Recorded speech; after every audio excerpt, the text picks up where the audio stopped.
Well, I think you need to see the film in order to understand the context of the violence within it.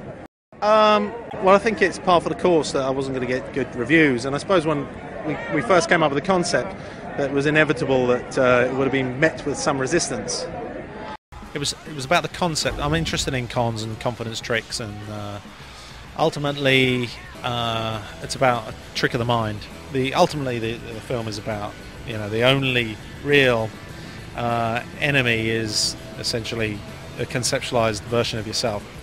We're all familiar with the expression that we are our own worst enemies, and it's really an exploration of that, and it's based on the formula of the con. What's rule 2 of any game? The more sophisticated the game, the more sophisticated the opponent. When the opponent is challenged, it means the victim's intelligence is questioned. You're actually at war with your mind, not at war with anything else, and the idea is based upon the idea that there isn't such a thing really as an external enemy. It's your perception of an external enemy. I'm not sure if I have a particular philosophy on money. I have a sort of a broader philosophy on all things that have to do with power. So whether it be power, influence, money, all these are sort of different forms of puffing ourselves up. One should recognise exactly what power is, the upside and the downside of power, and how beguiling power is, and how beguiling money is, and how beguiling good looks are.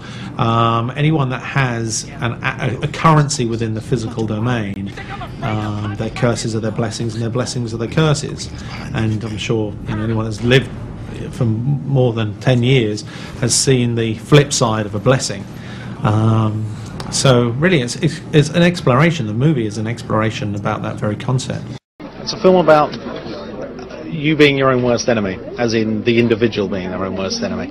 And it's about con men. It's not easy for the mind to understand it, but I assure you it is actually ultimately a simple film.